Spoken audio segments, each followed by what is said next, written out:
की जय।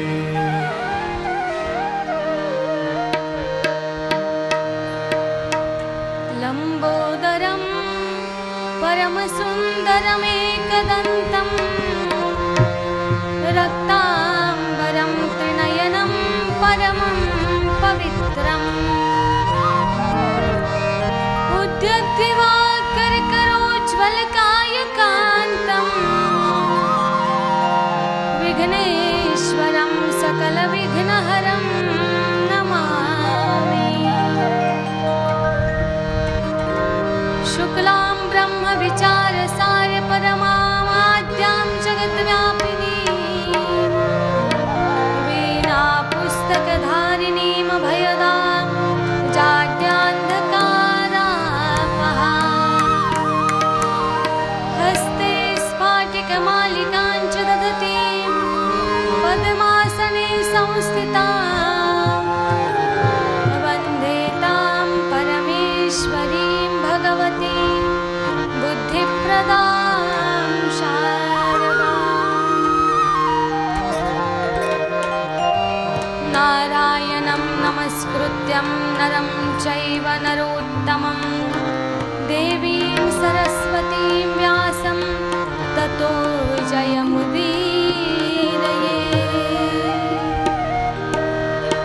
यस्य वेदमयी वाणी यस्य देवमयी तनुः यस्य ब्रह्ममयी दृष्टिः स गुरुः पातु मां सदा। योऽन्तः प्रविश्य मम वाचमिमां प्रसुप्तां सञ्जीवयत्य किल शक्तिधरस्वधाम्नाम् अन्यांश्च हस्तचरणश्रवणत्वगादीन् प्राणान्नमो भगवते पुरुषाय तुभ्यम्। श्रीमद्भागवताख्योऽयं प्रत्यक्षः कृष्ण एव हि स्वीकृतोऽसि मया नाथ मुक्त्यर्थं भवसागरे। मनोरथो मदीयोऽयं सफलः सर्वथा त्वया निर्विघ्नेनैव कर्तव्यो दासोऽहं तव केशव दासोऽहं तव केशव दासोऽहं तव केशव। गोपाल कृष्ण भगवान श्रीमद्भागवत महापुराण की माते तुझे ध्यान आम्हासी राहो माते तुझे ध्यान आम्हासी राहो तुझे नाम आमुचे मुखासी येवो तुझे नाम आमुचे मुखासी येवो माते तुझे आम्ही दासानुदास माते तुझे आम्ही दासानुदास नमस्कार माते तुझ्या चरणास नमस्कार माते तुझ्या चरणास जगदंब जगदंब ऐसे म्हणावे जगदंब जगदंब असे म्हणावे देहातीत होऊन जावे देहातीत होऊन जावे स्वानंद साम्राज्य भोगावे स्वानंद साम्राज्य भोगावे समाधी स्थिती समाधी स्थिती समाधी स्थिती समाधी स्थिती रेणुका माता की जय। राजाधिराज योगीराज हंसतीर्थ स्वामी महाराज की जय। सद्गुरु अप्पा महाराज की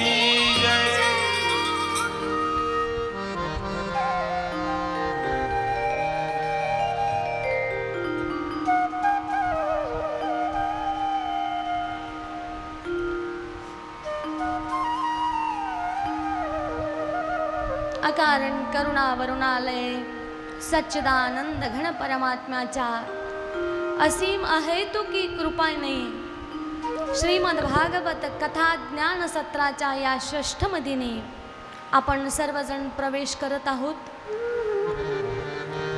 कुलस्वामिनी रेणुका माता, राजाधिराज योगीराज हंसतीर्थ स्वामी महाराज, सद्गुरु अप्पा महाराज, सद्गुरु नाना महाराज,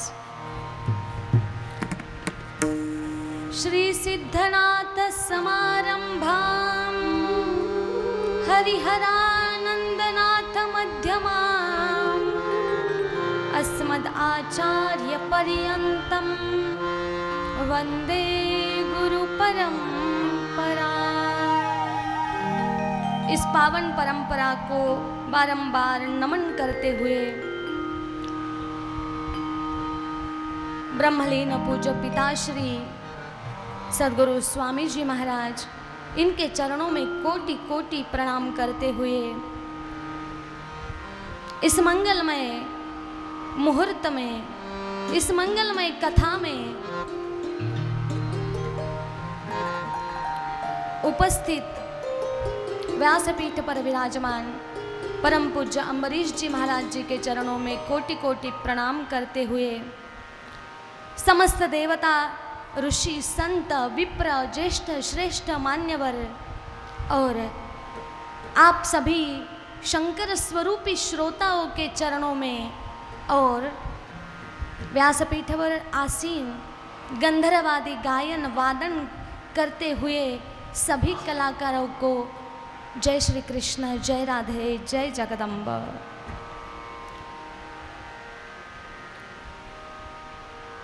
गाइए गणपति जगवंदन, गाइए गणपति जगवंदन,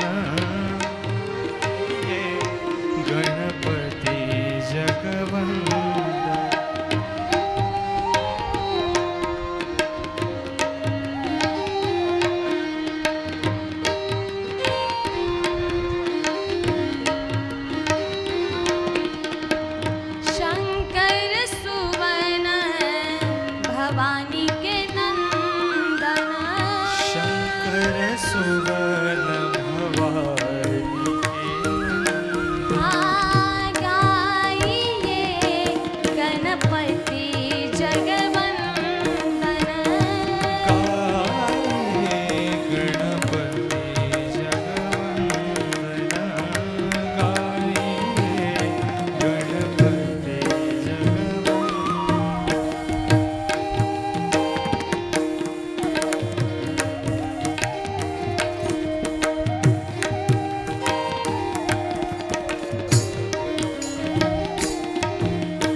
शुकदेवजी महाराज सांगतात, राजन,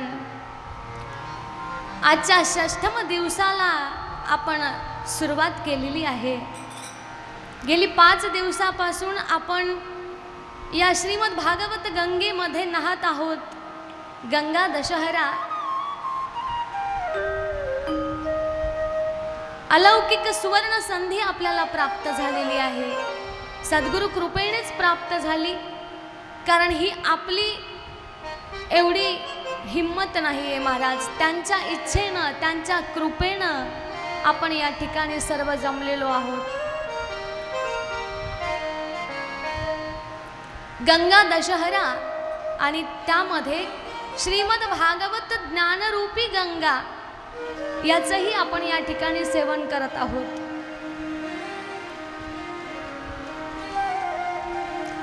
गंगा तर प्रभूच्या चरणापासून निघालेली आहे, भगीरथाच्या तपस्येनं आलेली आहे महाराज. पण श्रीमद भागवत रूपी ज्ञान गंगा ही साक्षात परमात्म्याच्या मुखातून आलेली आहे. त्यामुळे श्रीमद भागवत गंगा ही सर्वश्रेष्ठ आहे.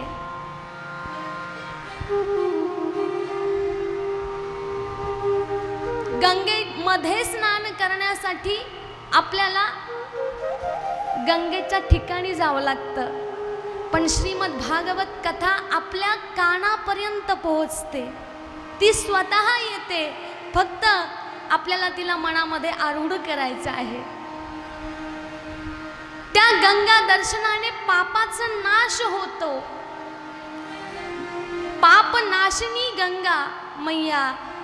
पण श्रीमद भागवत गंगा अशी आहे की पाप नाश तर ती करतीच, पण पुण्याची ही प्राप्ती आपल्याला करून देते. गोपाल कृष्ण भगवान की जय. गंगा किनारी बसलेले आमचे, बघा गंगा किनारी बसलेले शुकदेवजी महाराज आणि परीक्षित महाराज कथा ऐकत आहेत. विचारलं म्हणे 6वा दिवस आहे, 5 दिवस झाले आपण जलपान भोजन सर्व संग परित्याग केलेला आहे. भूक लागली का? तहान लागली का? फिरून यायचंय का? अजिबात नाही. आपण तर 7 दिवसामध्ये 3 घंटे 3.5 घंटेच फक्त कथा ऐकतो आहोत. परीक्षित महाराजांनी अहोरात्र त्या ठिकाणी संपूर्ण 7 दिवस कथा श्रवण केली आणि एकदाही ब्रेक घेतला नाही महाराज. अविरत ज्ञानगंगा ऐकत होते. म्हणे महाराज मन तृप्त झालेलं आहे आणि जसा दशमस्कंध प्रारंभ झाला तसं मनामध्ये एक वात्सल्य, एक प्रेमा भक्ती प्रगट झाली महाराज. गुरुजी साधकांना सांगतात एक प्रेमा भक्ती असते आणि एक विरोधा भक्ती असते. राक्षस लोक विरोधा भक्ती करतात, वैर करतात, पण सर्वसामान्य सज्जन माणसांना ते शक्य नाही. म्हणून आपण प्रेमा भक्तीला सगळ्यात जास्त महत्त्व देतो. मुक्ती तर सगळ्यांना मिळणार आहे, कारण परमात्माचे आपण अंश आहोत. ममैव अंशो जीवलोके जीवभूत सनातनः.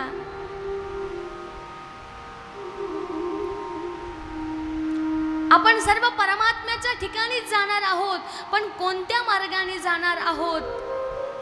प्रवृत्ती मार्ग, निवृत्ती मार्ग, कुकर्मातून जाणार आहोत का सद्मार्गातून जाणार आहोत? हा विषय आपण आपला ठरवायचा आहे.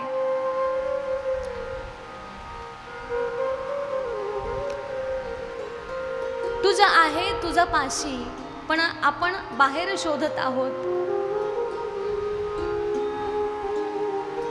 एकदा एका रेल्वेमध्ये एक माणूस प्रवास करत होता.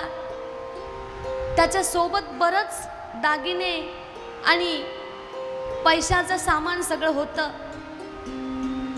त्याने विचार केला एवढं आता सगळं मौल्यवान सामान घेऊन मी रेल्वेमध्ये बसलो, पण तितक्यात काय झालं, काही डाकू लोक देखील त्या रेल्वेमध्ये बसले आणि त्यांनी बघितलं की आता मला यांच्यापासून धोका आहे.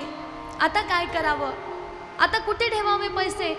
बऱ्याच लोकांचे पैसे गायब झाले. आता याचा 4 दिवसाचा प्रवास होता रेल्वेमध्ये. 2 दिवस झाले तो जीव मुठीत घेऊन ते सोनं नाणं पैसा सगळं घेऊन बसलेला होता. त्याला समजेन असं झालं काय करावं.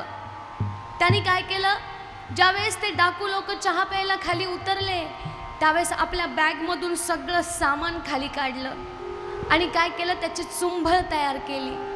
चुंभळ तयार करून काय केलं, त्याची एक उशी तयार केली आणि ती उशी रेल्वेमध्ये आपल्या डोक्याच्या खाली घ्यायचा आणि जिथं जाईल तिथं तो उशी सोबत ठेवायचा.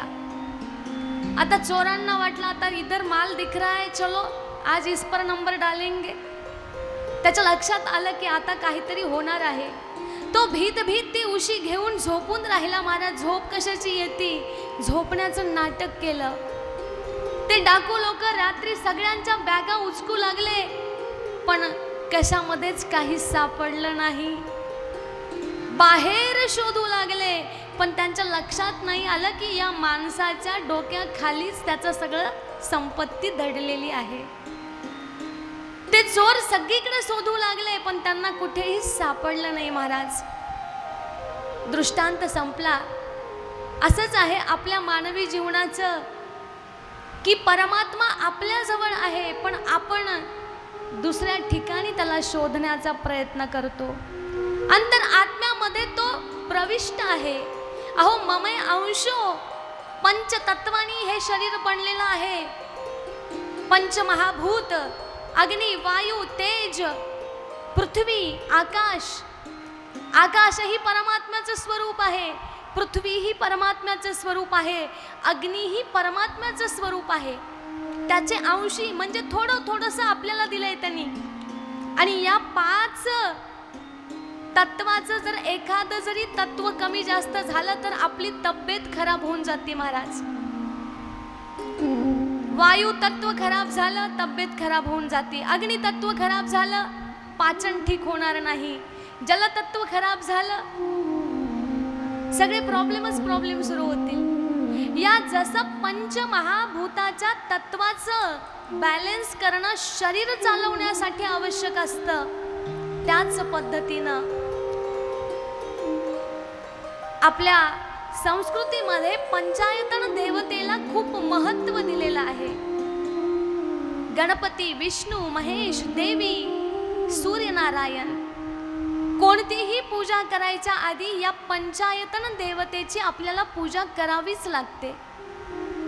फक्त फरक हा असतो, विष्णू याग करायचा असेल तर त्याच्यामध्ये ज्येष्ठ स्थान विष्णूचं असतं. बाकीच्या 4 देवता त्यांचं आसनस्थ दुसऱ्या ठिकाणी असतात.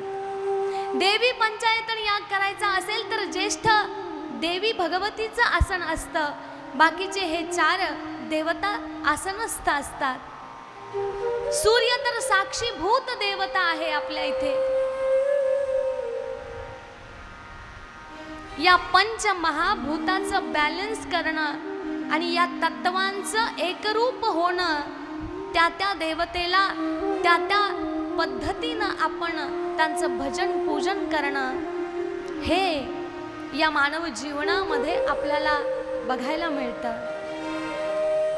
शुकदेवजी महाराज सांगतात, राजन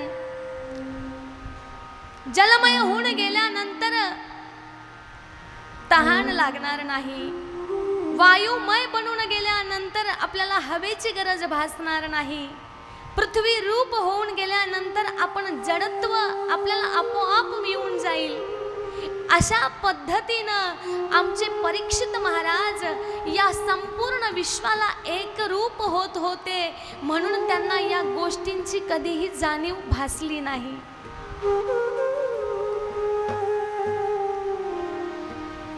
मीच स्वतः जलरूप आहे, मीच स्वतः अग्निरूप आहे. त्वम अग्निस्त्वं वायुस्त्वं सूर्यस्त्वं चंद्रमास्त्वं ब्रह्मभूर्भुवस्वरोम. अशा या परमात्म्याला आपण सर्वजण वंदन करूया. गोपाल कृष्ण भगवान की जय. शुकदेवजी महाराज अजून एकदा सांगतात, भगवंताला विचारलं की भगवंत तुम्ही कुठे राहतात? वैकुंठात राहतात का? स्वर्गात राहतात? भक्तांच्या घरी राहतात? कुठे राहतात? तुमचं निवासस्थान कुठे आहे?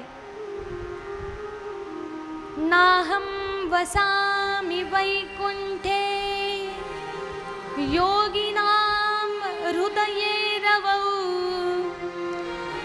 मद्भक्ता यत्र गायन्ति तत्र तिष्ठामि नारद. भगवंत नारदाला सांगतात मी कुठेही राहत नाही. नाहम वसामी वैकुंठे. वैकुंठ तर फक्त मुक्काम पोस्ट, मनी ऑर्डर आणि काय काय पत्राचार करण्यासाठी माझा एक ॲड्रेस आहे, पण मी तिथेही जास्त राहत नाही म्हणे.